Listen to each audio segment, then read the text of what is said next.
माऊलीच्या जीवनामधले माऊलीचे आई वडील हे लहानपणीच त्यांना सोडून गेले. का त्यांना सोडून गेले? कारण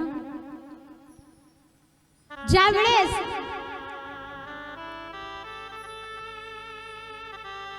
माऊलीच्या आई वडिलांना विचार केला, अरे हे जे लोक आहे हे लोक आपल्याला आतापर्यंत त्यांनी चांगलं जगू दिलं नाही, तर आपल्या मुलांना काय जगू देतील हे लोक? जसा आपला छेड केला, जसा आपल्याला त्रास दिला, तसाच त्रास मात्र यांना सिद्ध बेटामध्ये राहू लागले माऊली आपल्या आई वडिलांसोबत. ज्ञानदेव आहे, सोपान काका आहे, मुक्ताबाई आहे, निवृत्ती दादा आहे, चारी भावंड आहे.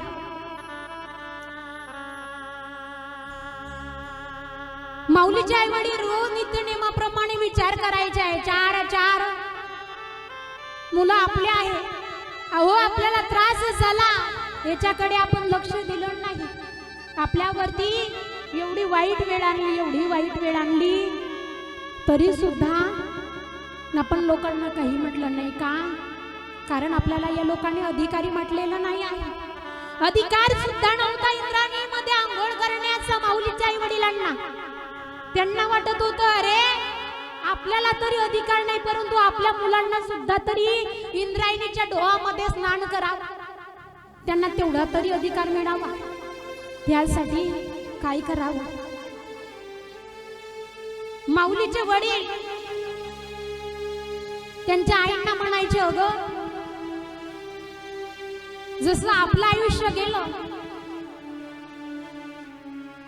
तसं यांचं नाही जाय, म्हणून आपल्याला देहांत प्रायचित करावं लागेल. मी देहांत प्रायचित करण्याकरिता निघून जाईल, तू मात्र यांचा काय कर, सांभाळ कर. परंतु माऊलीची आई बोलू लागली, स्वामी अहो तुम्ही जर का गेले तर मात्र माझं काय अस्तित्व राहील? कारण माहिती आहे का, आधीच्या महिला काय करायच्या, जर का पती गेले तर त्याच्यासोबत निघून जायच्या ना. कारण त्यांना वाटत होतं अरे आपले पती गेला, आपला जगण्याचा आधार गेला, आता आपल्या जगण्याचा अधिकार आपल्या जवळ नाही आहे, तर काय फायदा हे जीवन जगू. सती सारख्या निघून जायच्या. कारण विधवा स्त्रीचं जीवन एवढं अवघड आहे, एवढं अवघड आहे, काय सांगावं तुम्हाला. आपण तर देवाला एकच विनंती करू, कधीच कोणा महिला मंडळीचा जो पती आहे तारुण्यामध्ये कधीच तिला सोडून जाऊ नये. कारण हा समाज तिला एवढं नाव मोठं ठेवते, एवढे नाव मोठं ठेवते, अहो काही सांगावं. तिला चांगलं जगता सुद्धा येत नाही. जर का ती एखाद्या परपुरुषाला बोली ना, लगेच लोक म्हणायला सुरुवात करतात, अरे 4 दिवस झाले नाही नवरा जायला, आणि लागली लगेच दुसऱ्याच्या माटी मागे. कोण म्हणतात? हे समाज म्हणतात बाबा, समाज. कसं जगावं त्या स्त्रीने? पाठीमागे मुलं असते, मुली असते, तरी सुद्धा ती विचार करत नाही. तिला वाटते मनुष्य जीवन जगावं की मरावं ते सुद्धा तिला सुचत नाही. का? कारण हे लोकच तिला एवढे नावं ठेवतात.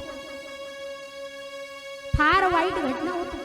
म्हणून कधीच कोणाला नाव बोटं ठेवू नका, आणि विधवा स्त्रीला तर कधीच ठेवू नका. कारण बाबा तिला जर का तुम्ही नाव बोटं ठेवसाल तर तुमच्या एवढा पापी तुम्हीच राहायचं. ते पाप आपल्या डोक्यावरती घेऊ नका कधी. माऊलीची आई म्हणू लागल्या, स्वामी अहो तुम्ही जर का जासाल तर माझं कसं? मला सुद्धा तुमच्या सोबत येऊ द्या, मला नाही जगायचं, मला सुद्धा तुमच्या सोबत देहांत प्रायचित करायचं आहे, जेणेकरून आपल्या या 4 मुलांना हे सर्वांमध्ये घेतील, यांना अधिकारी बनवतील, समाजामध्ये घेतील. आणि जर का आपण आता देह त्याग केला नाही, देहांत प्रायचित केलं नाही, तर हा समाज त्यांना समाजामध्ये घेईल.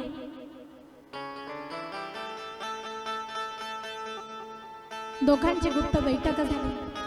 आज माऊलीच्या आईने बघा एवढे सुंदर मांडे केले, एवढे सुंदर मांडे केले, फार सुंदर मांडे केले. कारण त्यांना माहिती होतं आजचे हे जे मांडे आहे हे शेवटचे मांडे आहे.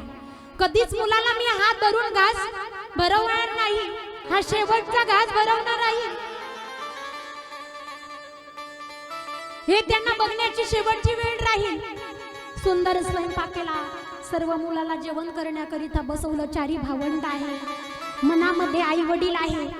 सर्वांना ताट वाढून दिलं आणि ताट वाढून दिल्याच्या नंतर बघा ज्या वेळेस माऊलीची आई त्यांना घास भरवत होती, घास भरवता भरवता मुक्ताबाई म्हणायची, अगं आई, ज्ञानदादा तुझ्या आवडीचं आहे का ग आई? मी तर एकुलती एक आहे नाही आणि फार माझं वय कमी आहे आई, मला घास भरवत नाही का ग? वडिलांनी म्हणावं, मुक्ता तू माझ्या मांडीवरती ये, मी तुला घास भरवतो. मुक्ताला मांडीवरती घ्यावं आणि स्वतःच्या हाताने जेवण भरवावं. जेवण भरवता भरवता आज मुक्ता आईची आई रडू लागली. ज्ञानदेव म्हणू लागला आणि वृत्ती दादा म्हणू लागले, आई का रडत आहे? काय झालं आई? आई काही टेन्शन आहे का ग आई? आई काही लोक बोलले काही सांगा. परंतु आई काही बोलत नाही. आई म्हणत नाही, आई काहीच म्हणत नाही. अरे नाही रे ज्ञाना, अरे नाही रे निवृत्ती, काही झालं नाही मला, हे आनंदाचे अश्रू आहेत. चारही मुलांनी जेवण केलं आणि चारही मुलांनी जेवण केल्याच्या नंतर माऊलीच्या वडिलांनी काय लिहिलं? पत्र लिहिलं. पत्र लिहिलं आणि पत्र लिहिल्याच्या नंतर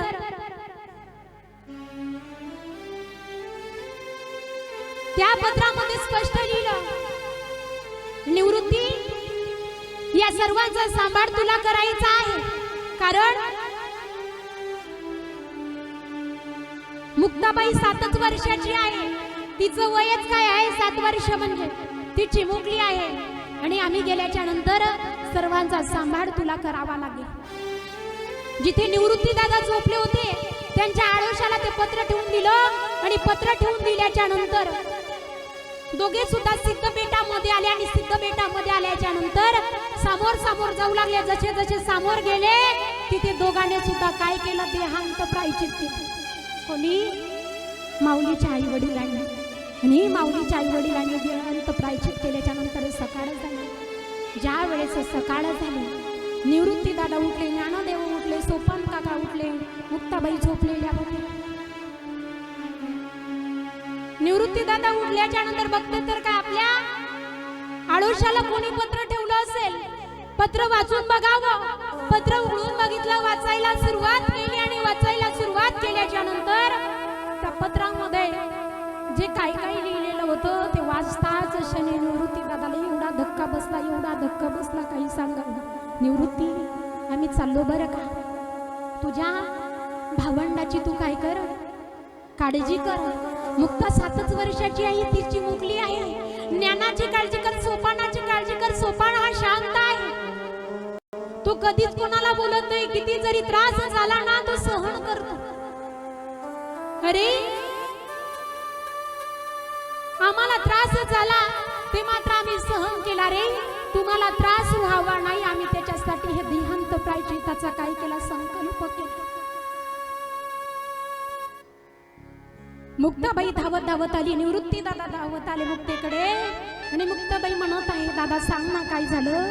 दादा, अरे का रडतो दादा, सांग ना काय झालं? काही झालं का दादा? सोपान काका आले रडत रडत. माऊली सुद्धा आले आणि माऊली सुद्धा आल्याच्या नंतर माऊलीने हातामध्ये पत्र घेतलं. ज्या वेळेस माऊलीने हातामध्ये पत्र घेतलं, पत्र वाचताच क्षणी माऊलीच्या हातामधून ते पत्र खाली पडलं. मुक्ता रडू लागली. मुक्ता म्हणत आहे, दादा अहो तुम्ही तरी सांगा, सांगा ना दादा काही झालं? तर त्यावेळेस माऊली म्हणत आहे, मुक्ता काही झालं नाही दादा, सकाळपासून झाली, आई सुद्धा दिसत नाही आणि बाबा सुद्धा दिसत नाही. कुठे गेले सांगा ना. निवृत्ती दादाचा कंठ दाटून आला आणि कंठ दाटून आल्याच्या नंतर निवृत्ती दादा म्हणले, मुक्ते आपले आई वडील एवढे दूर गेले, एवढे दूर गेले, एवढे दूर गेले, अगं ते कधीच आता परत येणार नाही. मुक्ते आता ते कधीच परत येणार नाही. मुक्ता म्हणत आहे, दादा काय बोलतोस दादा? अरे आईने माझा तरी विचार केला पाहिजे होता ना दादा. काय वडिलांनी असं केलं सांग ना दादा. अगं मुक्ती जे केलं ते आपल्यासाठी केलं ग. काय करावं? मुक्तीचं सात्वन करत आहे. सात्वन करता करता आज माऊलीला स्वतः जोडी घ्यावी लागली. जोडी आणि जोडी घेतल्याच्या नंतर आज माऊलीने प्रथम तर मुक्ताबाईसाठी जोडी घेतली आणि मुक्ताबाईसाठी जोडी घेतल्याच्या नंतर आळंदीमध्ये भिक्षा मागण्याकरिता ज्या वेळेस माऊली जाऊ लागले ना, हो भिक्षा मागण्याकरिता ज्या वेळेस माऊली गेले आणि माऊली गेल्याच्या नंतर लोक सर्व माऊलींना बघू लागले, तरी सुद्धा या लोकांनी त्रास देणं त्यांना सोडला नाही. लोक म्हणू लागले संन्यासाची पोरं आहे, हे आमच्या धर्मामध्ये नाही आहे, आमच्या पंथामध्ये देखील हे नाही आहे. चला निघा.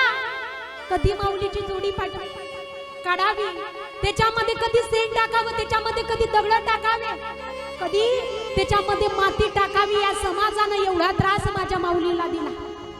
चंदी हातोड्याचा घाव करी दगडाचा देव, खाई दैवाचे तडाखे त्याच माणूस घे नाव, त्याच माणूस घे नाव. चन्नी हातोड्याचा घाव करी दगडाचा देव, खाई दैवाचे तडाखे त्याच माणूस घे नाव, त्याच माणूस घे नाव.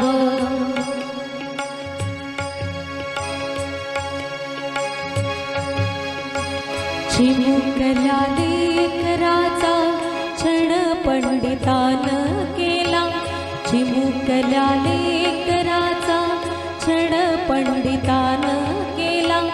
आळंदीच्या बालकाला बालपण नको घ्याला, आळंदीच्या बालकाला बालपण नको घ्याला. पुढे चाललं चाललं ज्ञानराजाचं वैभव, पुढे चाललं चाललं ज्ञानराजाचं वैभव. खाई दैवाचे तडाखे त्याच माणूस घे नाव, त्याच माणूस घे नाव. चन्नी हातोड्याचा घाव करी दगडाचा देव, चन्नी हातोड्याचा घाव करी दगडाचा देव. खाई दैवाचे तडाखे त्याच माणूस घे नाव, त्याच माणूस घे नाव. खाई दैवाचे तडाखे त्याच माणूस घे नाव, त्याच माणूस घे नाव. 7 वर्षाची मुक्ताबाई 8 दिवसापासून उपवासी आहे. दादा अरे हातामध्ये जोडी घे दादा आणि भिक्षा मागण्याकरिता जाता जा. दादा एवढी भूक लागली दादा, तुला काही सांगावं.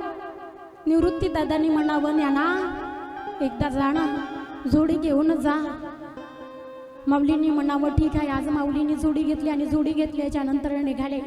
मधामध्ये विसोबा खेचर भेटले आणि विसोबा खेचर भेटल्याच्या नंतर ज्ञानाला विचारला, रे ज्ञाना कुठे चालला? ज्ञानाने म्हणावं, काका भिक्षा मागण्याकरिता चाललो. काका 8 दिवसापासून मुक्ताबाई उपाशी आहे. काका काका जसे आई वडील गेले ना काका, 1 दिवस सुद्धा तिने अन्नाचा घास ग्रहण केला नाही काका, म्हणून मी भिक्षा मागण्याकरिता चाललो.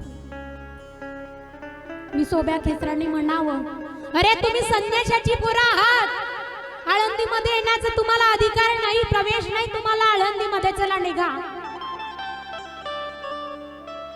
आणि एखाद्याने जर का भिक्षा वाढली ना, तर ती त्या भिक्षेमध्ये जी काही भिक्षा मिळाली त्याच्यामध्ये माती टाकावी. एवढा त्रास माऊलींना झाला, फार त्रास झाला. लोक दगड मारू लागले, जोडीमध्ये दगड टाकू लागले, माऊलीची जोडी फाडू लागले. असं करता करता एकदा माऊलीला एवढा राग आला, एवढा राग आला आणि रागाच्या भरामध्ये माऊली आपल्या आश्रमामध्ये आले आणि आश्रमामध्ये आल्याच्या नंतर ताटी माऊलीने लावलेली आहे. ज्या वेळेस माऊलीने ताटी लावली, मुक्ताबाई म्हणत आहे, दादा काय झालं? दादा ताटी उघड, दादा बाहेर आहे. दादा दादा अरे तू ज्ञानी आहे दादा, तुला शोभत नाही दादा असं आतमध्ये एकटं बसणं. दादा बाहेर काय बसलात दादा? अरे लोक म्हणतात ना दादा आपण संन्याशाची पोरं आहोत दादा, तर या जगाला कळू दे दादा आपल्या आई वडिलाचे संस्कार आपल्यावरती किती आहे दादा. ताठी उघड दादा. बघा एवढा त्रास झाला माऊलींना. मग त्यावेळेसचे सुद्धा लोक चांगले होते का हो? त्यावेळेचे सुद्धा लोक चांगले नव्हते. त्यावेळेस सुद्धा लोकांनी भगवंताला माऊलींना सारख्यांना मोठं दाखवली, माऊलींना सारख्यांना नावं ठेवली. तर तुम्ही आम्ही कोण? तुम्हा आम्हाला सुद्धा लोक नाव ठेवली. माऊलीच्या जीवनामधले असे फार वाईट प्रसंग आहे, एवढे वाईट प्रसंग आहे माऊलीच्या जीवनामधले. अहो काही सांगावं, असा एक प्रसंग नाही तर असे कित्येक प्रसंग माऊलीच्या जीवनामधले आहे. शुकदेव महाराज राजा परीक्षितांना